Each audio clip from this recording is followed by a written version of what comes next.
Aye, shepherd's pie, greetings from the Philippines. Welcome back to the kitchen for another coffee and a chat.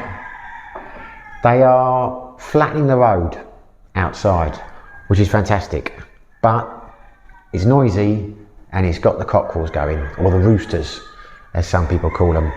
So they have forced me back into the kitchen. Not going to be a regular thing.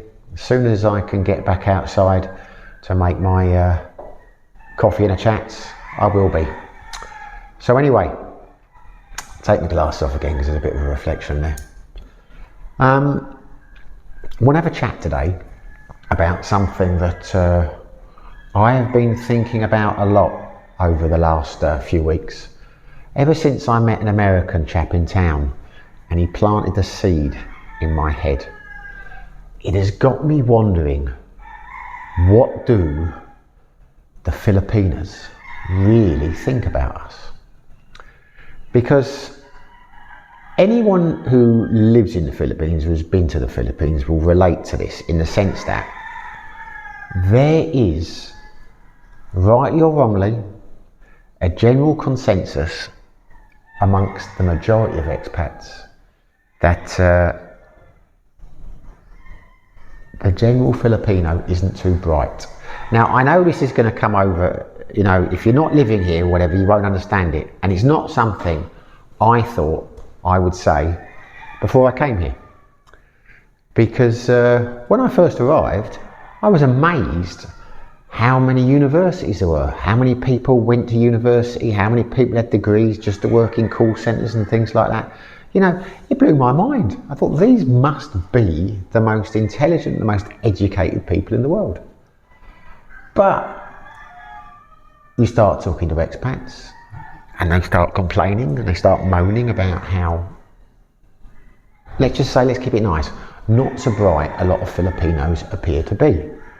And as time goes on, it's difficult not to fall into that mindset, because you are confronted on a daily basis with incidents which would suggest the people that you are interacting with are lacking in common sense, shall we say. And yeah, I'm trying to say this the nice way. And the interesting thing is, when you talk to other Filipinos, they all tend to share the opinion. They often say, or they will often agree, I'll say, is that chap stupid? And they'll say, yes, he is. So you don't know. Now, a classic example will be the constant misunderstandings you have. Now, some of you will say, it's my accent.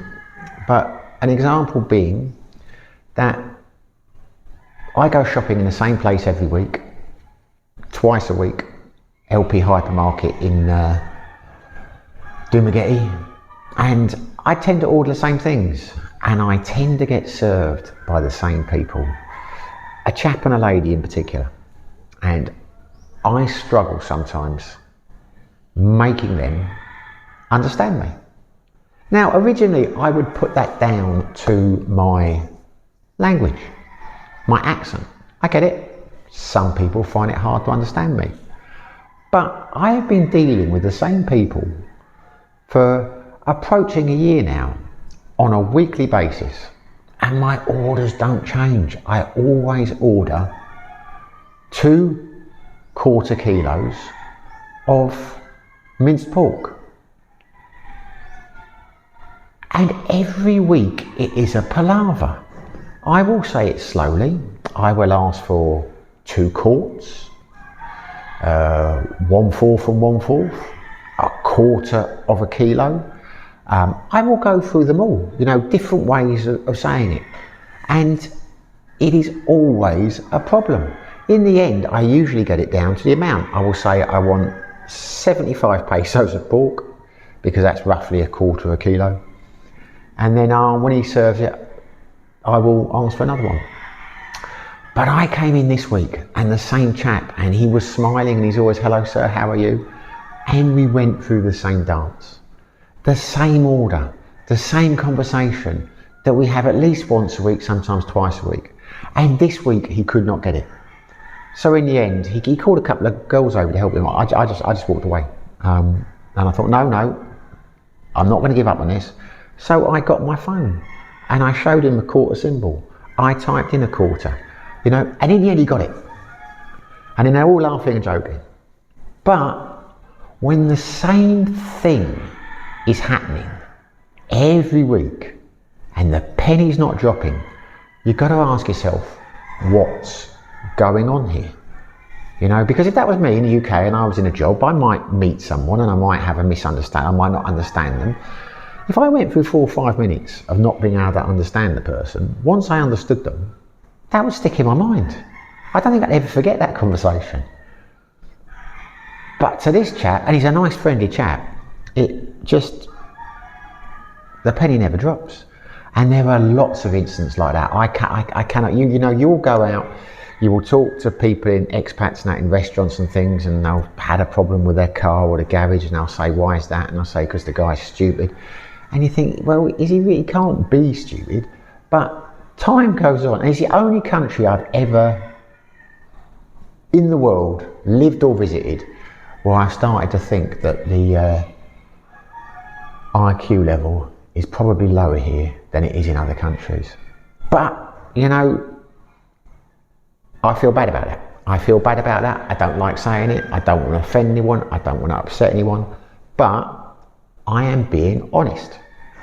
Now, the reason I'm saying this is I was out a few weeks ago and I met an American guy and we got talking, and he said, well, the thing is, Filipinos think we're stupid, or Filipinos think we're stupid, as in expats, tourists, visitors. I said, did he really? Because that kind of threw me, because I thought, well, that's what the vast majority of foreigners seem to think about them. So, I took what he said with a pinch of salt. But then I went home that night and I asked Ellen, and she said, yes, a lot of them do. A lot of expats are stupid. A lot of people that come here are stupid. And I thought, fair enough. Now the next day, I went to into town to a bar I go. I had to pick Ellen up from somewhere, so I had to kill a couple of hours, and I got talking to some friends. There was an American guy there, not going to say his name. I hope he doesn't watch this, I don't want to offend him. But the barmaid said a couple of times to him when he was doing orders, she said, sorry. And he said, don't say sorry. You don't need to say you're sorry. You should do this and you should do that, and you never say you're sorry, just, you know, etc, etc. And I'm sitting there looking at this, thinking, that's kind of why. But, and afterwards when we were talking, the next half hour, he said sorry a couple of times, which I delighted on saying to him, you shouldn't say sorry, which he laughed and joked about. But then he left, went on his way. Ellen arrived, and as we were going, the barmaid behind the bar, lovely girl, she said sorry to me for something like, oh, sorry, she's got the change, or I can't remember what she said it for. But I said, now remember, you shouldn't say sorry. Joking. And she said, oh, I don't listen to that man, he's stupid, I don't listen to him. And that ticked on, which is why I'm making this video now. Because you will see, throughout my time in the Philippines, it amazes me how many times you will see, I don't know whether to call this expats or Westerners or foreigners or whatever, telling Filipinos how to do things. You know, you'll see them in bars, you should do it this way, you should do it that way, you should, you know, you'll even see them at, you know, the ferries and things saying to the security guys, why don't you do it this way? There seems to be a thing in this country, the people that come here, we feel, well not me, I tend not to, but the vast majority of people seem quite comfortable telling Filipinos where they're going wrong or what they should be doing differently. Presumably because they feel they need the advice. And maybe they do. But you wouldn't, I don't think you'd do that in European countries. I mean, I wouldn't do that. I think if you were in a bar or a restaurant in the UK or most European countries, if you started telling the guy he was doing this wrong and that wrong, he'd probably tell you to piss off and kick you out. It's just not a done thing. If you're not happy about the way a place runs, then you tend not to go there, unless you know the owner very well. But it's different here. People seem very comfortable telling the staff and things what to do, or how they should do things better. And the Filipinos are very polite. They just smile, they acknowledge, and nothing changes. Now, the general consensus will probably be that they didn't understand or they've forgotten. But maybe they just never cared. Maybe they think that expat is stupid.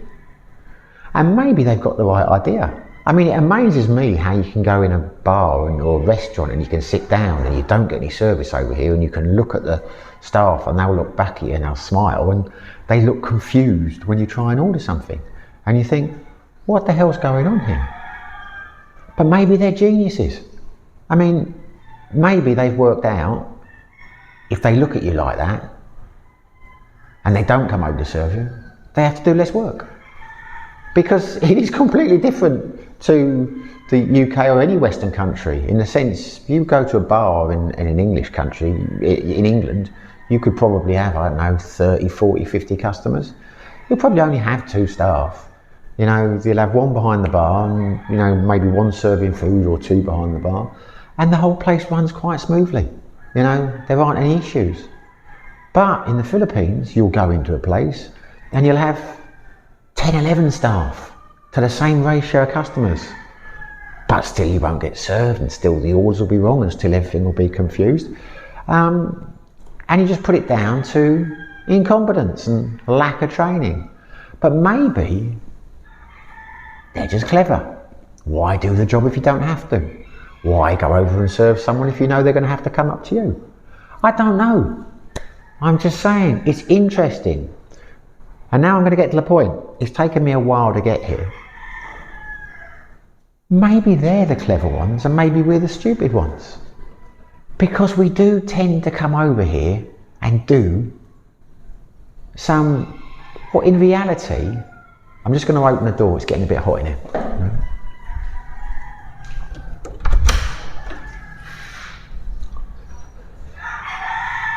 I don't know if that will work with the rooster's noises coming in there, but anyway. Nah, I'm going to close the door, bloody hell.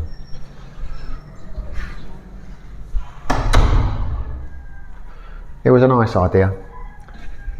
Anyway, yeah, so the question is, because people come over here, I lost my train of thought there.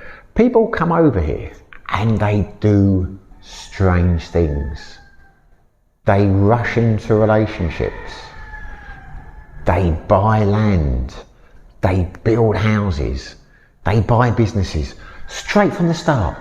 Straight from the start. Now, on the outside, to some people looking in, that could be judged as stupid. Because the way I look at it, in the UK or most Western countries, you meet someone, you're court, to use an old term, for a little while, you move in together. If the relationship goes past a couple of years, you start saving, you might buy a house, you might get married. But it takes time. You do things gradually. You know, if you're going to buy a business, you do all the due diligence. You know, you look at the books and things, you get accountants to look at things, etc., etc.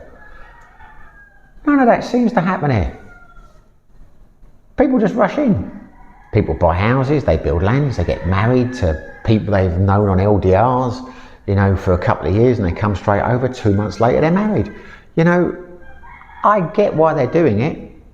I'm not saying they're being stupid. They're doing it because they're lonely. They're doing it because they're in love. They are intoxicated by the moment and the wonderful Filipino they've met. But perhaps to the Filipinos, we are stupid, because they'll be looking at that, they must be, and thinking, you know, this guy must have so much money and must be so lucky in life that he can afford to do this and that. How did he get his cash? How is he able to rush into these things? How is he able to do that? He's just a fool in his money. Some of them must think that, and that was the point of the American guy that I was talking to. He was saying, you know, Filipinos think we're stupid. We come over here, we do silly things, we buy this, we flash our cash, we drink too much, we get drunk in bars, we act like a-holes. Now, I'm not saying we are stupid. I mean, obviously some will be, some won't be. Some Filipinos will be highly intelligent, some Filipinos won't be. The point I'm getting at is you are forever hearing about scams. You are forever hearing about expats being ripped off, buying land that's not theirs, you know, tricked into investments that don't exist, buying businesses where the books have been cooked.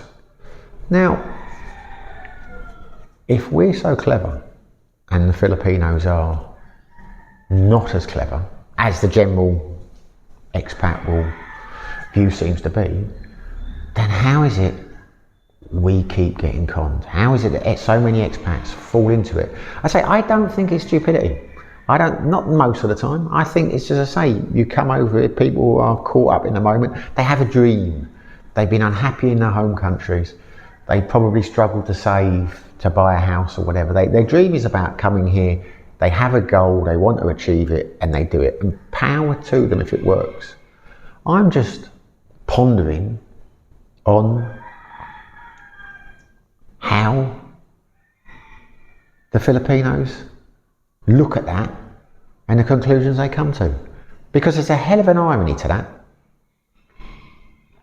If we're all living over here thinking they're stupid, and they're looking back at us and thinking we're stupid, I think that's funny. Because they're bloody good at covering it up if that's what they're doing. Because one of the things that fascinated me when I first got here was in Thailand, the women have a very different attitude. I'm generalising, but they are proud Thais. So they will listen, you can advise them on things, you can say, well, this experience I had in relationships over there, you can say you should do this, you should do that, why don't they do that? And they'll listen for a little bit, but then they'll turn around and they will say, you may do it in your country, but this is our country, this is how we do it. And they give you short thrift. And I have no problem with that. It's impossible to have a problem with that, in my mind, if you're being reasonable, because they're right. It is their country. You know, that's the way they do it. Then let them do it. Who am I? Who are we to come over here and tell them how to do things? But it's not the same in the Philippines.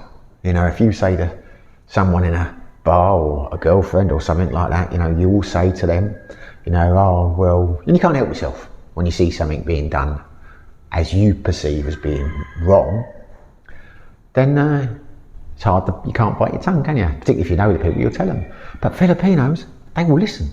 They will nod their heads. They'll say, that's interesting. Is that how you do it in your country? Hey, you know, okay, Ellen, I will talk to Ellen. I will mention things about politics and things I've seen, news and things. Girlfriends in Thailand, you'd mention it to them and they'd be like, you know, no interest. Ellen will listen. Ellen will listen. She will take it in. But then I'll mention it a couple of days ago and she'll have no recollection of the conversation. No recollection whatsoever. Or believes I didn't say it. And when I tell her, well, I told you this the other day, she said, oh, I wasn't listening, I wasn't really interested. So they're good at that. They're very good at that. I mean, when I was in Sikihor, I'm not knocking Ellen, I'm just being honest, that's what it is. I mean, there's times when she talks and I'm doing stuff on the computer, it goes in one ear, comes out the other. I'm like, yes, love, yes, yeah. But think about my own experiences when I was over in Sikihor. If you're new to the channel, you won't know what I'm talking about. But when I was over in Sikihor, I was in party mode. I was still in holiday mode. I went out a hell of a lot. I befriended a lot of Filipinos. I had a big circle of friends, what I thought was friends. Wasn't anywhere I could go on that island where, well, around San Juan anywhere, where people didn't know me, they'd come over and they'd chat and we'd go out maybe 20 or 30 of us at a time, you know, down to JJ's and things. And I thought it was fantastic. I'm buying drinks, I'm doing this, I'm etc. I'm Mr. Popular, they all love me, they all are interested in what I've got to say. But then when I had my issues and that, I realised it was all bullshit. They were just all 90%, I've still got some friends over there, were just after the free drinks and the party Simon. They weren't interested in me really. And it was disappointing. It's one of the reasons why I came back to do Maggedi. But in retrospect, and I don't object to it, you know, it was a lesson learned. And when I say I'm buying drinks and things for people, it's peanuts. You know, money's nothing. You know, beer and drinks are nothing over here. I mean, it was small beans in the grand scale of things. It's just my pride was a little bit hurt. But I look back at it now and I think, I was a bloody idiot. How could I not see that? How did I not realise that they were taking me for a ride? And they must have thought at the time, what an idiot. Why is he buying us these drinks? Why is he doing this? Why is he doing that? You know, in my mind I was being nice, but it's not about me. The point is, I'm sure most of those people who I perceived as being nice, friendly Filipinos who hadn't had the best education, who were learning from me and enjoying my company and, you know, coming out for drinks with me, no. They were just out for the free drinks. So who was the stupid one? Well, quite clearly me. And I'm sure their perception of me is one of, well, they're not going to be thinking of me as being particularly intelligent or streetwise. And to be honest with you, that's what embarrasses me about it, because I don't consider myself to be particularly intelligent, but I do consider myself to be quite streetwise. You know, I've been an expat for a number of years now. I've never been scammed. I've never been ripped off. I've never really, you know, been screwed in business. You know, so I think of myself as being streetwise, wisely, you know, rightly or wrongly. And I think of myself as someone who would be very unlikely to fall for a scam. But makes you wonder, doesn't it? Makes you wonder. I did at one stage think about opening a bar over there, just because I knew, and it's not something I would ever want to do, usually, because I don't think I know enough about the business. But there were some bar staff I got friendly with, some bartenders who were fantastic, and they were literally making bars busy just by being there. You know, a couple of them, you know, the whole bar would be full of customers because of that bar staff, that barman doing the cocktails. And they were the only attractions. That was the difference between the empty bars and the busy bars. So I had it in my mind at that stage, if I poached a couple of these really good barmen who were friends of mine and opened a bar, and the DJ was a friend of mine who was a really good DJ, and a couple of singers, I might not know enough about bars, but they know about bars and they're my friends and I can trust them. If I get the spot right, I could be in for a killing here. And I was giving it serious consideration. But thankfully, a little thing in the back of my head was saying, no, Simon, don't be stupid, don't do it, there's no need. And I didn't do it. And if I had done it, it would have been a disaster, because I fell out of love with the island, I left, and I think at least a couple of them would have written me off and robbed me blind had I bought that bar. In retrospect, I don't know, I might be misjudging them. I still think of them as friends. I just think the temptation, if I'd have let them run the place like I had intended to, would have probably been too great for them. But I don't know. The point I'm making is, I don't consider myself as being a stupid guy, but I was quite close, first time ever in my expat times living in Asia, to making a big mistake, a stupid mistake. But like I say, that's not the point of the video. I'm not saying we are stupid. Obviously we do some stupid things from time to time. I just wonder what the general Filipino thinks about us. Because you will often get the idea I've always had in my views of age gap relationships is that the younger Filipina is obviously motivated by money for a certain extent. You know, she wants a comfortable life. She wants to be financially stable. I get that. You know, I don't have a problem with that. Never had it. Talked the subject to death on previous videos. But I also thought there was an element, or still would like to think, that the guy's older, he's more mature, he's wiser, You know, he has life experience, he's travelled, and but although the Filipina is sacrificing the young buck kind of thing, she is not just doing it for the money, she's also doing it because she's attracted by the wise, worldly older man. Maybe I've been fooling myself. Maybe she thinks he's a useful idiot. Maybe they all think we're useful idiots, and maybe we are useful idiots. I don't know. I am not 100% decided either way on this one. I would love to see the comments and what people think. And again, look, if you're going to turn around and say, you know, oh, I find this offensive and you're being rude to Filipinos or whatever, well, fine, you're entitled to your opinion, but I'm not intending to be. I have gone out of my way not to in the wording. Just saying, you know, the reality is you go to a lot of countries in the world, some countries you go to, now I've never been to Japan, but Japan would be an example. I've had friends who've been there and said it. My ex-wife went there with work a few times. Blows your mind, you know, how efficient things are, how, you know, amazing the neon sights and the technology or whatever. It's not a place you're going to go to and you're going to think, wow, these people are not particularly bright and this is very badly run and this is awful. Thailand, you know, never had that feeling in Thailand that people were stupid. I put it down to the age barrier, you know, the language barrier and things like that, because Thais, you know, they do things differently, but they do things pretty well on the whole. They've got their own system. And it's always amazed me in the village, anything broke, or there was any problems, they can fix things. Thai women can fix anything. Amazing how good they are with electrical things and that. You know, nothing was ever a problem to the people in our village. And these are just, you know, just ordinary Joes, but they could fix anything, do anything. Here things break, just get thrown away. No one seems to, unless you take it to a specialist shop. It's a different place. As I say, until you've been here and spent time here, and I mean a lot of time here, it will gradually build on you. You'll start to think, you know, what was first a cultural difference, what was this and that, you know, it's a little bit of, you start to think, well, maybe these people aren't too bright. And it's not me just thinking that, it is 99% of the people I know over here will share that view, particularly the business owners. They will continually lament how impossible it is to get staff to do things in terms of be proactive and, you know, just impossible. Drives them nuts. That's why a lot of the ones I know have got out of the business. But it's the flip side I'm interested in. Do they sit behind the bar or in this restaurant, the staff looking at the customers thinking, you're idiots. The bar owner is an idiot. Do they think we're stupid? Done it to death now. Love to know what people think about this. I wasn't sure about making a video, wasn't sure if anyone will be interested. Maybe they won't be. But if you are, I would love to, I'd love to know what your thoughts are. Anyway, hopefully you enjoyed the video. If you did, smash the like button.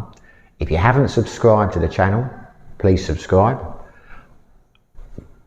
Whether you do, whether you don't, stay safe, be lucky,